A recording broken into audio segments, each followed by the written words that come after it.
Hello అండి, welcome back to my channel. మీకు కనుక నా వీడియోస్ నచ్చినట్టయితే లైక్, షేర్, కామెంట్ చేసి సబ్స్క్రైబ్ చేసుకోవడం మాత్రం మర్చిపోకండి. సబ్స్క్రైబ్ చేసుకుని పక్కనున్న బెల్ రింగ్ చేస్తేనే నేను చేసే వీడియోస్ అన్నీ మీకు 1 by 1 నోటిఫికేషన్ ద్వారా వచ్చేసిందనమాట. ఏంటబ్బా ఈరోజు వెయిట్ చూపించకుండా డైరెక్ట్ రెసిపీ చూపిస్తుంది అనుకుంటున్నారా? వెయిట్లో ఎలాంటి చేంజ్ లేదండి. 58.55 ఉన్నాను. అందుకోసం అని నేనైతే వీడియో పెట్టట్లేదు. ఎందుకో నా వెయిట్ స్ట్రక్ అయింది అనిపిస్తుంది. చూద్దాం, రేపు కూడా స్ట్రక్ అయితే నేను ఒకసారి టైమింగ్స్ చేంజ్ చేసి మళ్ళీ వెయిట్ లాస్ అవుతానా లేదా అనేది అయితే చెక్ చేసుకుంటాను.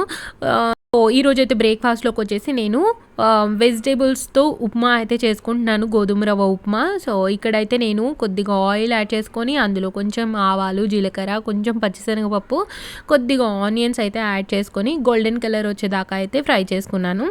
తర్వాత ఇక్కడ చూడండి, ఆలోపు వెజిటేబుల్స్ వచ్చేసి నేను కొంచెం క్యాప్సికము, కొంచెం బీన్స్, అలాగే కొద్దిగా క్యారెట్ అయితే ఇలా చిన్న చిన్న ముక్కలుగా కట్ చేసేసుకున్నాను. ఈ వెజిటేబుల్స్ తీసుకోవడం వల్ల మనకి మంచి ఫైబర్, అలాగే మంచి విటమిన్స్ వస్తాయి, అలాగే మనకి వెయిట్ లాస్కి చాలా హెల్ప్ అవుతాయి అన్నమాట. నేను రవ్వ వచ్చేసి ఒక 40 grams దాకా తీసుకున్నాను. ఎక్కువ వెజిటేబుల్స్ యాడ్ చేసుకున్నాను. ఇక్కడ మీరు చూసినట్టయితే ఇది వెజిటేబుల్స్ ఉడకడం కోసం కొంచెం నేనైతే సాల్ట్ యాడ్ చేస్తున్నాను. కొంచెం సాల్ట్ యాడ్ చేస్తే వెజిటేబుల్స్ అనేవి కొంచెం సాఫ్ట్గా ఉడుకుతాయి అన్నమాట. ఇక్కడ చూడండి, కొంచెం మెత్తగా అయిపోయినాయి. నేనైతే కొంచెం మూత పెట్టేసుకున్నాను. తర్వాత ఇంకా నేను వాటర్ యాడ్ చేసి, వాటర్ మరిగిన తర్వాత రవ్వ కూడా యాడ్ చేసి ఉడికిచ్చేసుకున్నాను. సో ఉప్మా అయితే రెడీ అయిపోయింది. మధ్యలో నాకు కాల్ రావడం వల్ల నేను వాటర్ యాడ్ చేసింది అవంతా షూట్ చేయలేదు. అత్తయ్య కాల్ చేశారు, నేను ఇంకా అత్తయ్యతో మాట్లాడుతూ ఉన్నాను. ఉప్మా అయితే రెడీ అయిపోయింది. ఈరోజు వచ్చేసి బ్రేక్ఫాస్ట్లో గోధుమ రవ్వ ఉప్మా అనమాట. ఇలా ఎంత టేస్టీగా ఉందంటే చాలా టేస్టీగా ఉంది. అలాగే మనం క్వాంటిటీ తక్కువగా తింటున్నాం కాబట్టి మంచిగా హెల్తీగా వెయిట్ లాస్ అవ్వచ్చు. వెయిట్ లాస్ అప్పుడప్పుడు మనకి స్ట్రక్ అవుతుంది అనమాట. స్ట్రక్ అయినప్పుడు మనం టెన్షన్ పడిపోవాల్సిన అవసరం లేదు. మనం వెయిట్ లాస్ అయితే అవుతాము. మనం ఫాలో అయ్యేది యాజ్ ఈజ్గా ఫాలో అయిపోవాలి. రోజు సండే కాబట్టి మా వారైతే మటన్ తీసుకొచ్చారు. మటన్లోకి అయితే నేను కొంచెం చెక్క, లవంగాయలు, అలాగే ఒక బిర్యానీ ఆకు, కొద్దిగా ఒక 2 ఆనియన్స్ అయితే యాడ్ చేసుకొని దీన్ని మెత్తగా పేస్ట్ లాగా అయితే చేసుకుంటున్నాను. ఇలా పేస్ట్ లాగా చేసి యాడ్ చేస్తే మనకి మంచిగా గ్రేవీ అయితే వస్తుందన్నమాట. అల్లం వెల్లుల్లి పేస్ట్ ఎలాగో నా దగ్గర ఉంది, అందుకోసం అని చెప్పేసి నేను ఆనియన్స్, అలాగే మన బిర్యానీ ఆకు, కొంచెం చెక్క, లవంగాయలు ఇవి మాత్రమే యాడ్ చేసి ఇలా మెత్తగా పేస్ట్ అయితే చేసేసుకున్నాను. చాలా సింపుల్ అండి మటన్ కర్రీ చేయడం, నాకైతే అనిపిస్తుంది. తర్వాత ఇక్కడైతే కొంచెం పుదీనా, కొత్తిమీర, పచ్చిమిర్చి, అలాగే కొంచెం ఆనియన్స్ అయితే కట్ చేసేసుకున్నాను. ఇలా సింపుల్గా కుక్కర్లో అయితే పెట్టేస్తాను నేను. కొద్దిగా ఆయిల్ యాడ్ చేసి ఆనియన్స్, పచ్చిమిర్చి యాడ్ చేసి కొద్దిగా ఫ్రై అవనిచ్చాను. కొంచెం ఫ్రై అయిన తర్వాత అయితే ఒక చిన్న టేబుల్ స్పూన్ అల్లం వెల్లుల్లి పేస్ట్ అయితే యాడ్ చేసుకున్నాను. అల్లం వెల్లుల్లి పేస్ట్ కూడా ఫ్రై చేసుకుంటున్నాను కొంచెం పచ్చి వాసన పోయేదాకా. లాస్ట్ 2 weeks వచ్చేసి నేను చికెనే చేశాను కదా, ఒకసారి ఎగ్ చేశాను, తర్వాత 2 times చికెన్ చేసినట్టున్నాను. సో ఈసారి ఇంకా మా వారు నాకు చెప్పకుండా మటన్ తీసుకొచ్చేసారు. సో ఇంకా నేను మటనే చేయాల్సి వచ్చిందనమాట. తర్వాత ఇక్కడ కొంచెం పసుపు కూడా యాడ్ చేసుకున్నాను. పసుపు కూడా యాడ్ చేసి కొద్దిగా ఫ్రై చేసుకుంటున్నాను. కొంచెం అది ఫ్రై అయిన తర్వాత అయితే ఇక్కడ మనం ముందుగా రెడీ చేసుకున్న పేస్ట్ ఏదైతే ఉందో అది కూడా యాడ్ చేసి దాన్ని కూడా మంచిగా ఫ్రై చేసుకుంటున్నాను. సో ఆనియన్స్ పేస్ట్ కదా, అది కూడా కొద్దిగా మంచిగా ఉడుకుతుంది అన్నమాట. కొంచెం ఆయిల్ ఇలా బయటకు వచ్చేదాకా ఉడికించుకుంటే సరిపోతుంది.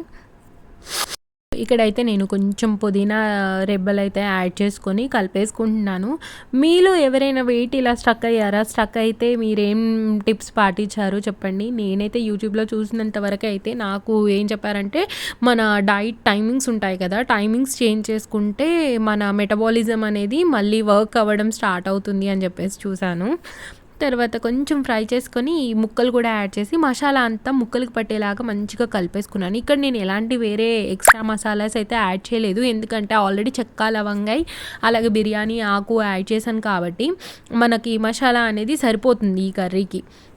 నాకు తెలిసి ఇది ఒక 500 grams అనుకుంటా. ఇలా మొత్తం పట్టించేసి ఇంకా కొద్దిసేపు మూత పెట్టేస్తాను. తర్వాత వాటర్ యాడ్ చేస్తాను, ఇప్పుడే యాడ్ చేయను. కొంచెం మూత పెట్టేసి పక్కకు పెట్టేస్తే మంచిగా మసాలా అనేది ముక్కలకంతా పడుతుందనమాట.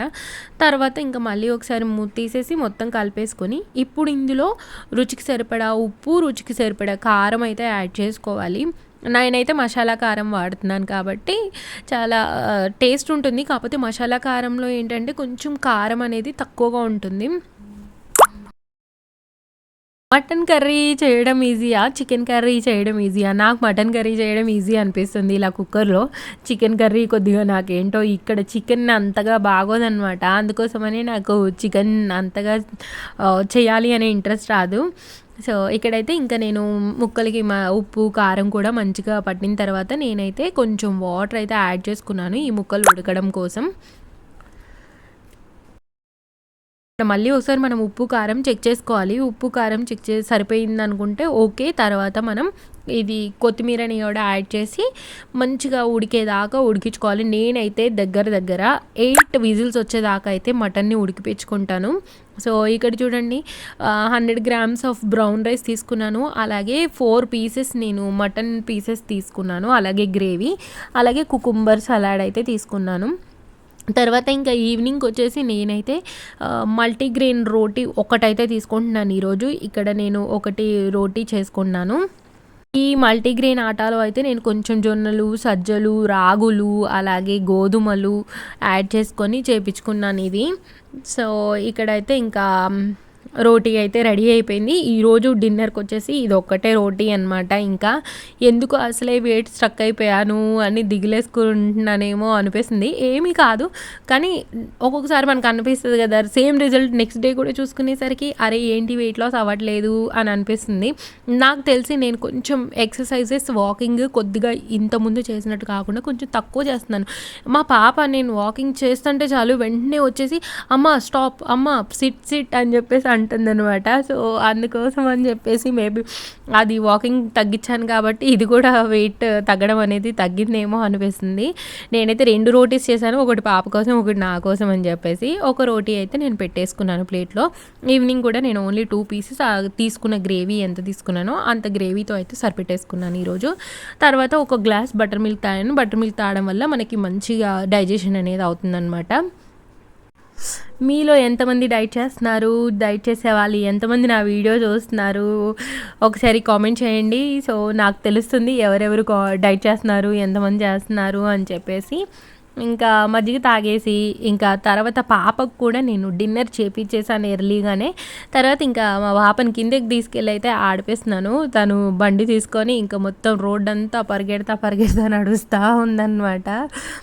ఇద్దరం ఇంకా ఒక రౌండ్ అయితే వేసి వచ్చాము. ఆ లోపు వాళ్ళ డాడీ కూడా వచ్చాడు. ఇంకా వాళ్ళ డాడీ వస్తే వాళ్ళ డాడీ మీద ఎక్కడానికే చూస్తుంది అనమాట. ఇంకా ఆడుకునేది కూడా ఆపేసి ఇంకా వాళ్ళ డాడీ దగ్గరికి వెళ్దామని అంటుందన్నమాట. సో, ఆల్రెడీ మేము ఒక రౌండ్ అక్కడ దాకా వెళ్ళి వెనక్కి వచ్చేసాము ఇప్పుడు. ఈరోజైతే వాకింగ్ ఇలా పాపతో చేశాను. కొంచెం సేపు పైకి వచ్చిన తర్వాత ఇంకా మళ్ళీ వాకింగ్ అయితే చేశాను, కానీ నాకు రిజల్ట్ రాలేదన్నమాట. ఒకసారి చూద్దాం రేపు ఏమవుతుందో చూస్తాను. ఒకవేళ రేపు కూడా తగ్గకపోతే టైమింగ్స్ చేంజ్ చేసి చూస్తాను. అలాగే లేడీస్కి మెన్సెస్ వచ్చే టైంలో కొంచెం వెయిట్ అనేది స్ట్రక్ అవుతుందంట. హోప్ మీకు ఈ వీడియో నచ్చింది అనుకుంటున్నాను. నచ్చినట్టయితే లైక్, షేర్, కామెంట్ చేయడం మాత్రం మర్చిపోకండి. అలాగే మీరు కనుక నా ఛానల్ని ఫస్ట్ టైం చూసినట్టయితే ప్లీజ్ సబ్స్క్రైబ్ చేసుకుని పక్కనున్న బెల్ రింగ్ చేయడం మాత్రం మర్చిపోకండి. బెల్ రింగ్ చేస్తేనే నేను చేసే వీడియోస్ అన్ని మీకు 1 by 1 నోటిఫికేషన్ ద్వారా వచ్చేస్తుంది అనమాట. Thank you so much for watching this full video. Bye bye. Next video అయితే మళ్ళీ మీ ముందుకు వచ్చేస్తాను. రా